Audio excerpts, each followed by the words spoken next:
Kita ucapkan selamat kepada 500 lebih kepala daerah baik tingkat provinsi, tingkat kabupaten maupun wali kota yang pada 20 Februari 2025 kemarin telah resmi sah dilantik oleh Presiden Prabowo Subianto. Para kepala daerah tersebut hasil pilkada serentak pada bulan November tahun 2024 yang lalu. Sekarang tanggal 21 Februari sampai dengan akhir bulan 28 Februari 2025, para kepala daerah tersebut mengikuti retret di kampus Akademi Militer di Magelang, Jawa Tengah.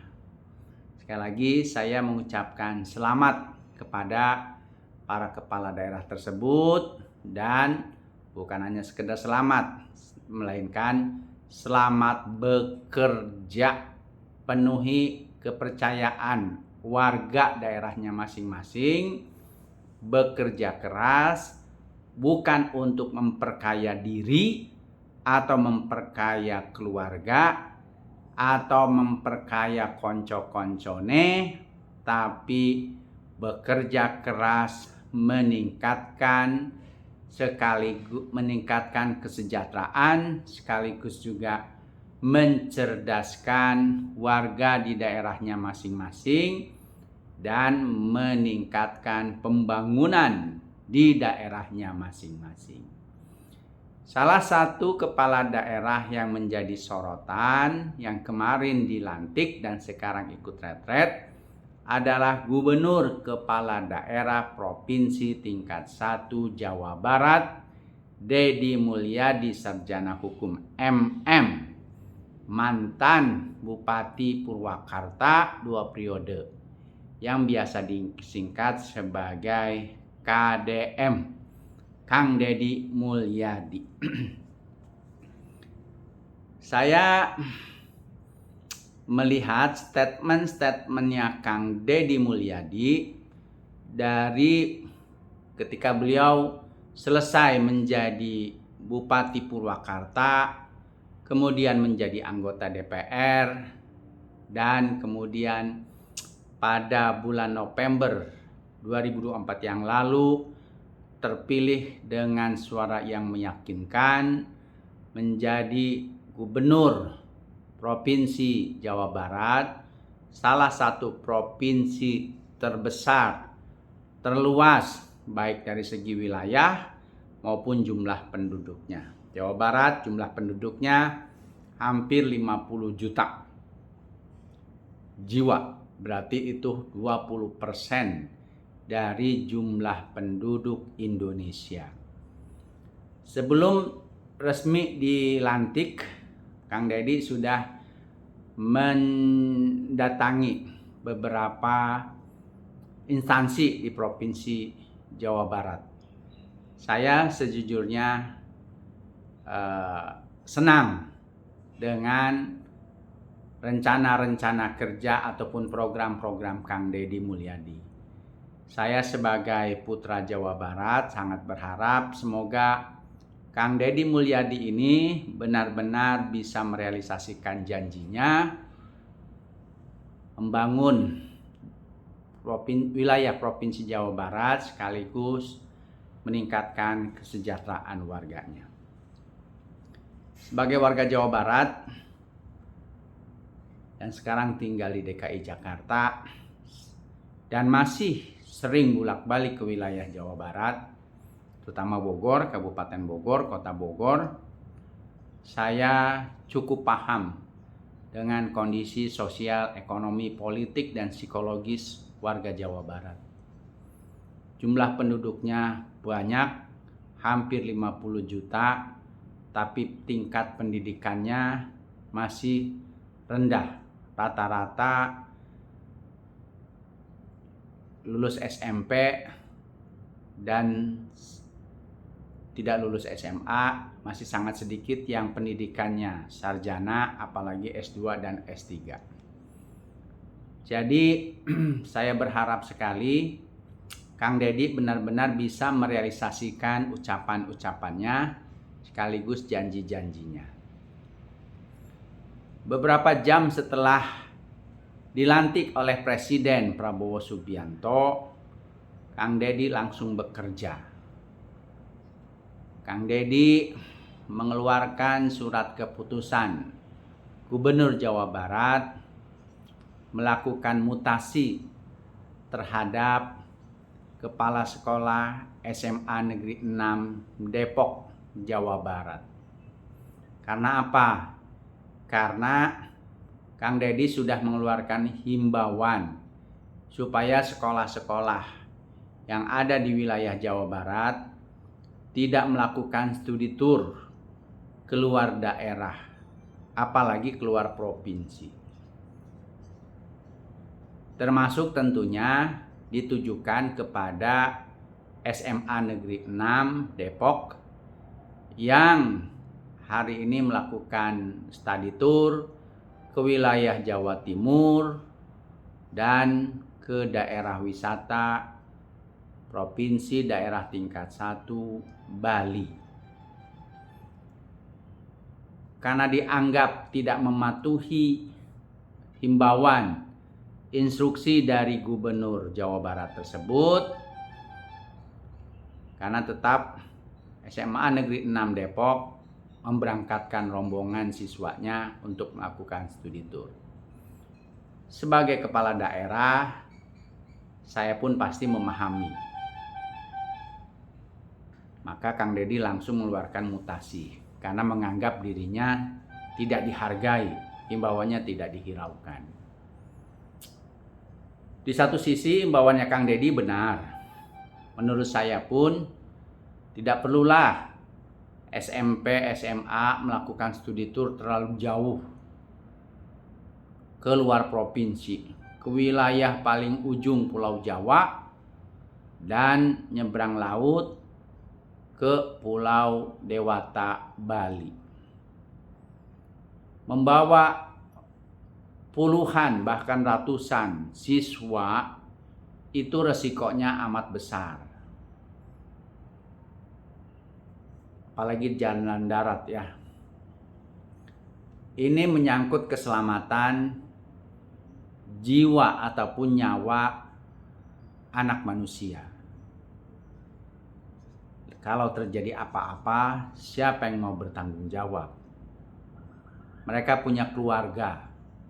Kalau terjadi apa-apa, tentu ibu, bapak, dan anggota keluarganya tidak ingin kehilangan ataupun anggota keluarganya tersebut mengalami. Selain itu juga, studi tour ke Jawa Timur, ke Bali itu memerlukan biaya yang sangat besar. Ya meskipun untuk sekolah-sekolah menengah kalangan atas di wilayah Jakarta, mereka studi tournya bukan lagi ke wilayah Bali, tapi ke luar negeri. Jadi mungkin biaya tersebut nggak seberapa. Tapi kita jangan melihat ke atas, kita melihat kiri kanan dan bawah.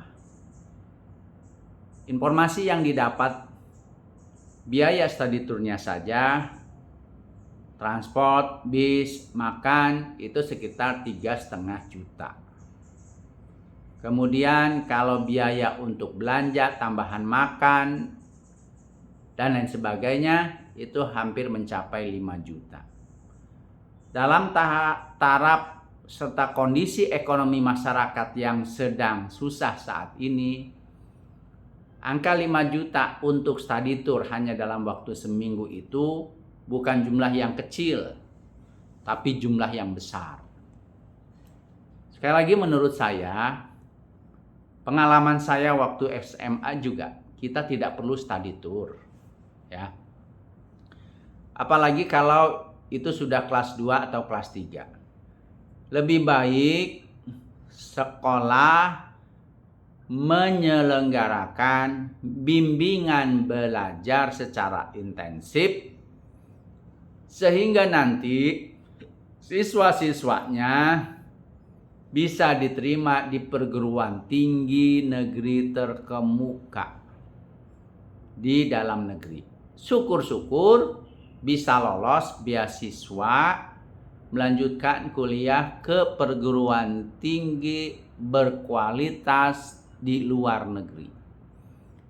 Apakah ada perguruan tinggi di luar negeri yang memberikan beasiswa untuk mahasiswa program S1-nya? Banyak. Singapura, Turki, Australia, banyak. Jadi menurut saya memang anjuran Kang Dedi itu ada benarnya. Lebih baik sekolah SMA nih ya terutama fokus meningkatkan kualitas belajar mengajarnya dan fokus bagaimana jumlah siswa yang diterima di perguruan tinggi berkualitas baik di dalam maupun luar negeri semakin bertambah, semakin banyak.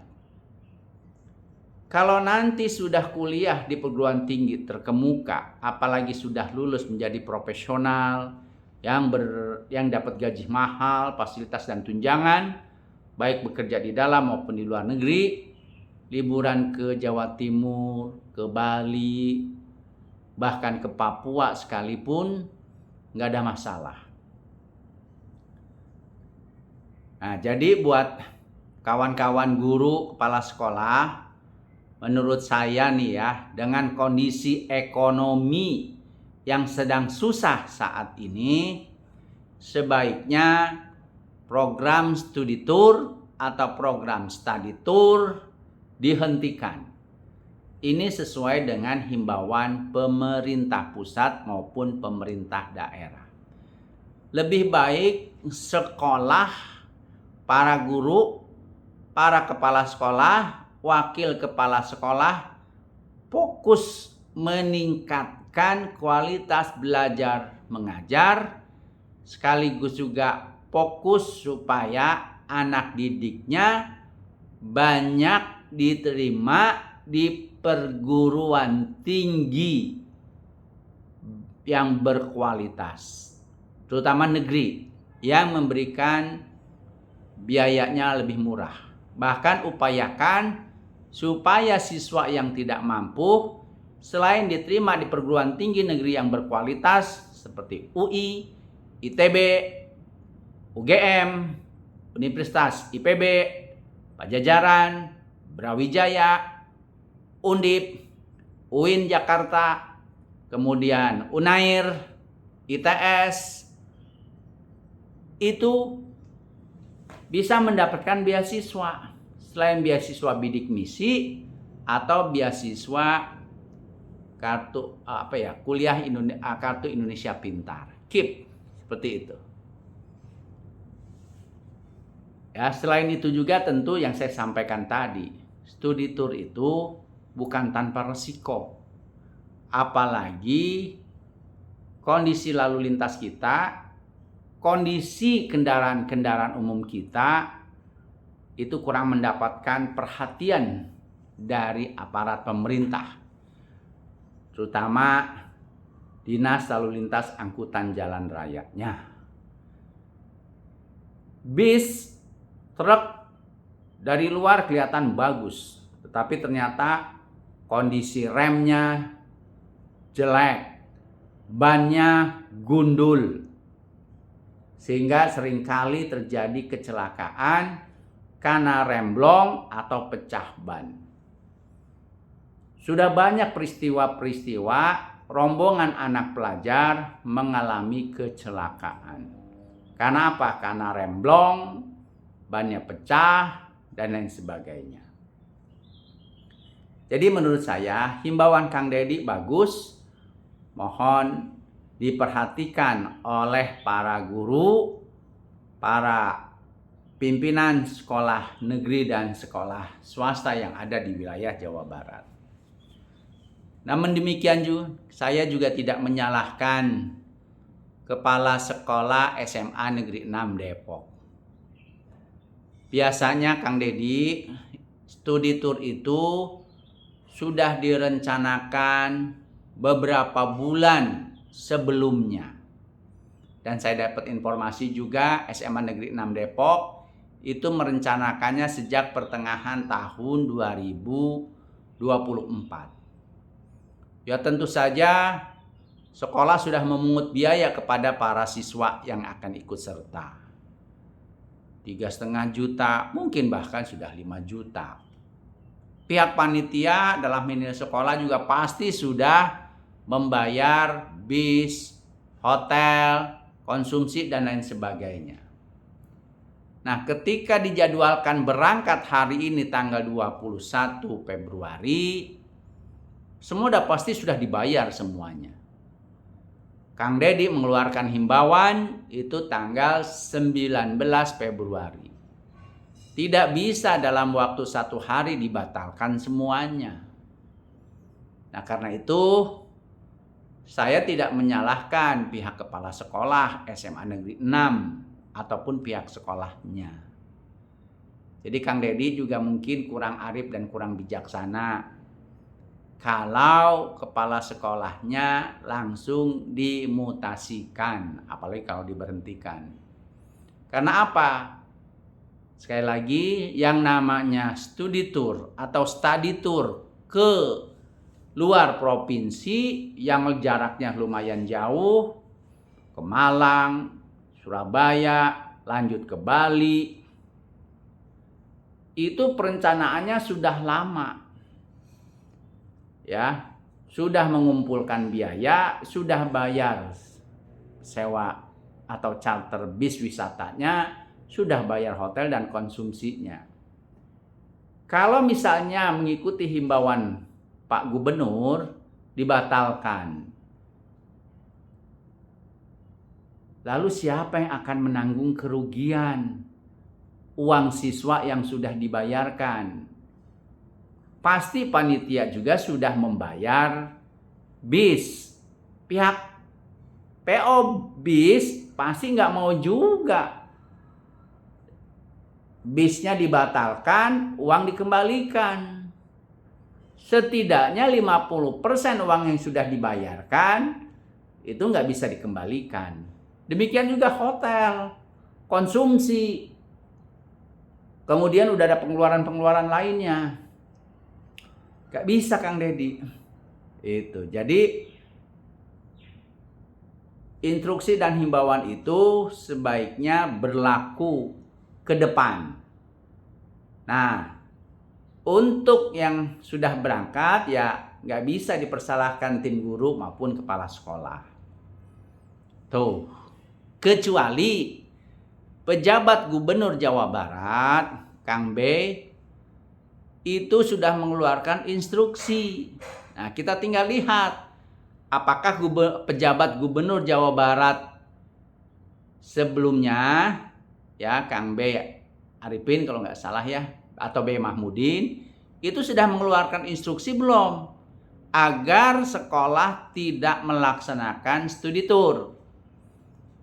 Karena tahun lalu banyak sekali kecelakaan yang menimpa bis rombongan studi tour, ya, baik di Jawa Timur maupun wilayah Jawa Barat. Karena apa? Yaitu tadi saya bilang, kondisi kendaraan umum kita di luarnya bagus tapi di dalamnya bobrok, remnya blong, bannya gundul, dan lain sebagainya. Nah, kir di kir, ada tanda kirnya gitu kan. Nah, inilah kesalahan yang dilakukan oleh para pejabat dinas perhubungan maupun dinas lalu lintas angkutan jalan. Mereka mengenakan kir, tapi kir itu cuma formalitas, bayar, tapi tidak pemeriksaannya tidak detail. Tidak detail, remnya bagaimana, bannya bagaimana, Dan setiap operasi-operasi lalu lintas, memangnya setiap operasi lalu lintas tuh ya, termasuk dilakukan oleh DLAJR, petugas dinas perhubungannya meriksa tuh rem, meriksa ban.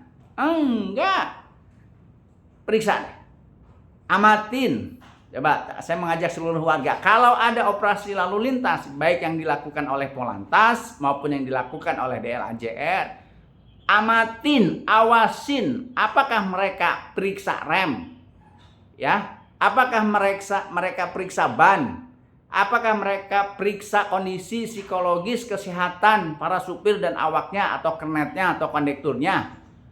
Enggak, salam tempel, nah, jalan. Jadi operasi-operasi tersebut lebih banyak untuk menumpuk uang-uang haram. Itu.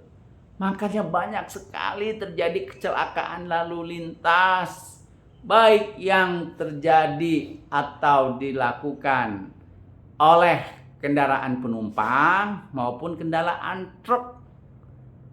Karena pejabat-pejabat, aparat-aparat yang berwenang dengan lalu lintas itu tidak menjalankan tugasnya secara baik. Ada kewajiban KIR tiap 6 bulan sekali. Ada operasi lalu lintas di jalan. Semuanya berjalan, tapi salam tempel. Makanya saya setuju dengan statementnya Kang Deddy. Betul. Jadi harusnya pemerintah tuh jangan hanya melihat administrasi saja. KIR secara administrasi, keuangan, bayar. Tapi kondisi bis, kondisi kendaraan tidak diperiksa secara detail. Pada saat pemeriksaan, memangnya kondisi supir diperiksa. Dia sedang terindikasi mabuk, atau narkoba, atau ngantuk, atau tidak. Lihat ada operasi-operasi nih, saya tekankan. Lihat kalau ada operasi-operasi. Buka BP, buka STNK, lihat SIM. Salam tempel, selesai. Itu. Makanya banyak kecelakaan. Nah, kembali lagi. Kita lihat apakah pejabat gubernur Jawa Barat ya yang menggantikan Kang Emil itu sudah mengeluarkan instruksi untuk para sekolah baik SMP, SD, TK, apalagi SMA untuk tidak melakukan studi tour. Kalau ternyata instruksi gubernur itu untuk melarang studi tour itu ada, baru dah kepala sekolah SMA Negeri 6 diberikan sanksi karena melanggar aturan dan melawan atasan. Gitu.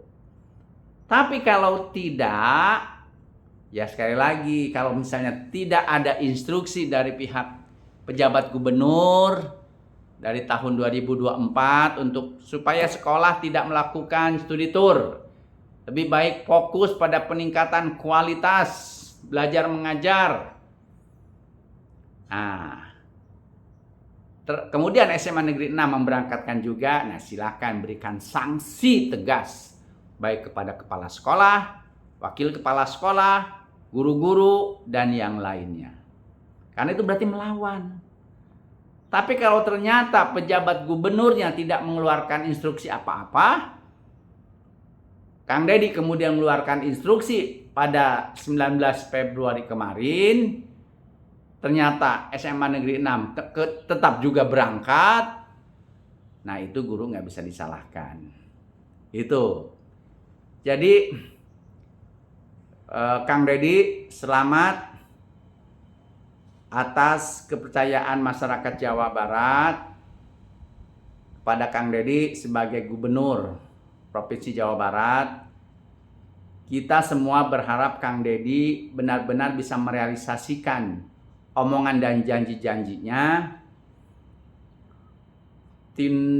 Tegakkan hukum, tegakkan peraturan, adakan program-program yang bisa mensejahterakan warga Jawa Barat, karena tadi saya bilang warga Jawa Barat itu tingkat pendidikannya masih kurang bagus, masih banyak saudara kita yang miskin, yang menganggur, para petaninya juga, infrastruktur terutama wilayah Jawa Barat bagian selatan itu juga masih kurang memuaskan, kurang bagus.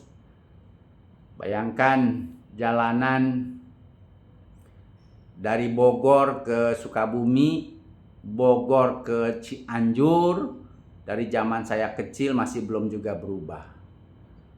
Bogor Sukabumi waktu zaman Kang Aher jadi gubernur, tambah kiri kanan setengah meter.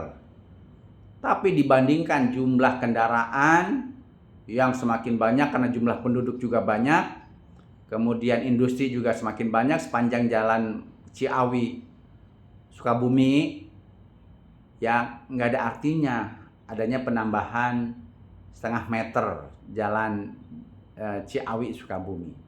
Untungnya ya Pak Presiden Jokowi segera mempercepat pembangunan jalan tol Bocingi, walaupun baru sampai Kedung Badak ya, baru sampai Cibadak. Jadi udah sampai Cigombong, lalu ke Cibadak, sekarang lagi Bocingi tahap 3. Tapi Bogor maupun Sukabumi, Cianjur masih belum ada perubahan. Demikian juga wilayah selatan. Ya, wilayah selatan itu dari Bandung sampai Pangandaran jalannya masih seperti zaman saya kecil. Ya. Ada perbaikan waktu zaman Kang Aher ya di tanjakan Cigombong, Garut itu ya. Itu, tapi itu masih belum mengatasi kemacetan karena jalan dari Bandung ke Garut, ke Tasik, ke Ciamis, Pangandaran itu kan naik turun, pemandangannya indah. Nah, cobalah Kang Deddy minta pada Presiden Prabowo, kepada Menteri PUPR untuk segera mempercepat pembangunan jalan tol Cigatas, ya, Cileunyi, Garut, Tasikmalaya, minimal sampai Ciamis saja. Ya, syukur-syukur bisa sampai Pangandaran terus langsung Cilacap, seperti itu. Ya, sekali lagi selamat buat Kang Deddy. Sementara buat para guru, menurut saya hentikan dulu lah studi tour, terutama ya baik sekolah negeri maupun sekolah swasta ya. Kalau sekolah swasta yang mahal, pasti orang tuanya juga kan kalangan the have, terserahlah mau liburan ke luar negeri atau kemana gitu kan. Tapi untuk sekolah negeri dan sekolah swasta kelas menengah bawah, saran saya lebih baik ditunda dulu lah, dihentikan studi tour, dan lebih baik fokus peningkatan kualitas belajar mengajar. Khusus untuk sekolah negeri, ini juga buat Kang Deddy. Kang Deddy, sejujurnya saya sering mengamatin sekolah negeri itu banyak guru-guru yang kurang berkualitas dan ngajarnya seenaknya. Kenapa? Karena merasa sudah PNS, jadi dia tidak peduli apakah mengajarnya itu bisa disimak, mudah dicerna oleh para siswanya atau tidak. Jadi asal bodoh, masa bodoh, kebanyakan siswa-siswanya itu diberikan tugas. Seperti itu. Beda dengan sekolah swasta. Sekolah swasta itu betul-betul cara pengajarannya diperhatikan oleh tim pengawas, oleh kepala sekolah. Karena kalau tidak bisa ngajar dikeluarkan. Tapi kalau guru-guru sekolah negeri karena merasa sudah PNS, susah dipecat, dia ngajarnya seenaknya. Waktu anak saya yang pertama masih SMA, anak saya sekolah di Jakarta, SMA Jakarta. Aduh, anak saya pusing, ya. Guru matematikanya, fisikanya, kimianya, ya. Gurunya tuh seenaknya aja, gitu kan.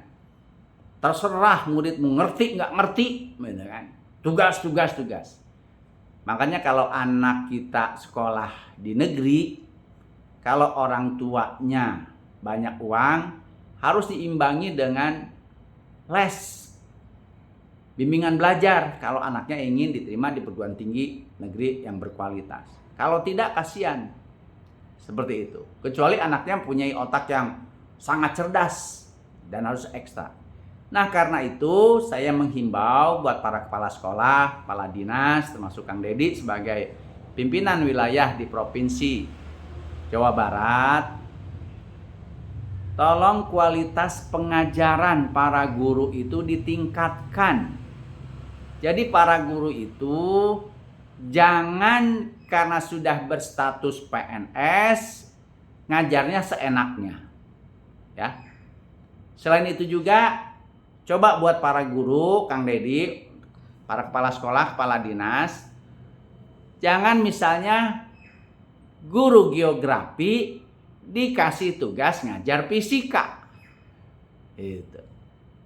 Guru geografi dikasih tugas ngajar matematika. Ya nggak bisa. Sebaliknya guru fisika suruh ngajar misalnya bahasa Inggris atau geografi, ya nggak bisa juga. Jadi imbauan saya supaya nih sekolah negeri ini menghasilkan siswa-siswa yang lebih hebat lagi, gurunya harus pintar mengajar. Supaya guru itu pintar mengajar, maka tugaskan dia pengajaran sesuai dengan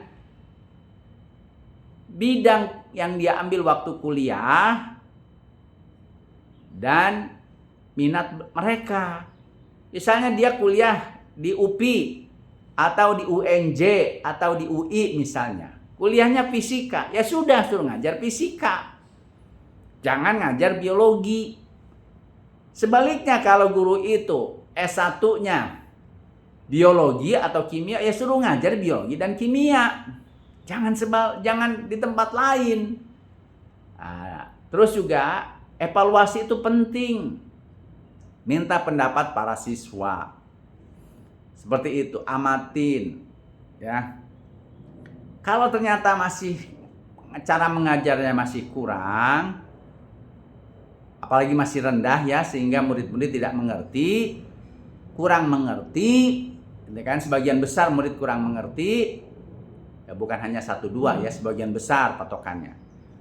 Maka harus diberikan pelatihan-pelatihan lagi. Bagaimana cara mengajar yang baik, bagaimana memahami psikologis siswa dan lain sebagainya. Nah, karena itu buat Bapak para kepala sekolah, wakil kepala sekolah, daripada uangnya untuk studi tour sampai 5 juta, lebih baik adakan tambahan pelajaran, bimbingan belajar, diisi oleh para guru yang tentu saja berkompeten, bukan asal mengajar. Jadi bagaimana targetnya itu siswa-siswanya lebih banyak lagi lulus dan diterima melanjutkan kuliah di perguruan tinggi berkualitas, baik di dalam maupun luar negeri. Dan cobalah buat orientasi supaya siswa-siswanya itu bisa melanjutkan kuliah di perguruan tinggi di luar negeri yang memberikan beasiswa. Ada di Singapura, ada di Malaysia, ada di Turki, ada di Selandia Baru, juga ada di Australia. Itu menurut saya. Jadi itu masukan-masukan dari saya buat Kang Dedi. Sekali lagi selamat. Saya respect dengan pidatonya Kang Dedi pada saat memberikan sambutan di depan pimpinan dan anggota DPRD Provinsi Jawa Barat. Bagus, menurut saya bagus. Mohon segera direalisasikan. Jangan hanya omon-omon ya. Dan kalaupun pencitraan Kang Dedi, pencitraan pada hasil kerja ya Kang Dedi, bukan pencitraan pribadi, apalagi cuman keluarga ya. Itu. Selamat bekerja Kang Dedi. Saya sebagai Putra Jawa Barat berharap di bawah Kang Dedi, masyarakat Jawa Barat lebih maju lagi, lebih sejahtera lagi, pembangunannya bisa lebih maju lagi. Tolong diperhatikan ya Kang Dedi, wilayah Jawa Barat Selatan yang kurang tersentuh, dan juga masih banyak jalan-jalan tingkat kabupaten, jalan provinsi, irigasi yang masih banyak rusak. Terima kasih. Semoga Jawa Barat semakin gemah ripah loh jinawi. Dan untuk Kepala SMA Negeri 6 Depok, sabar, sabar dan sabar. Semoga Kang Dedi bisa melakukan evaluasi sesuai dengan saran saya.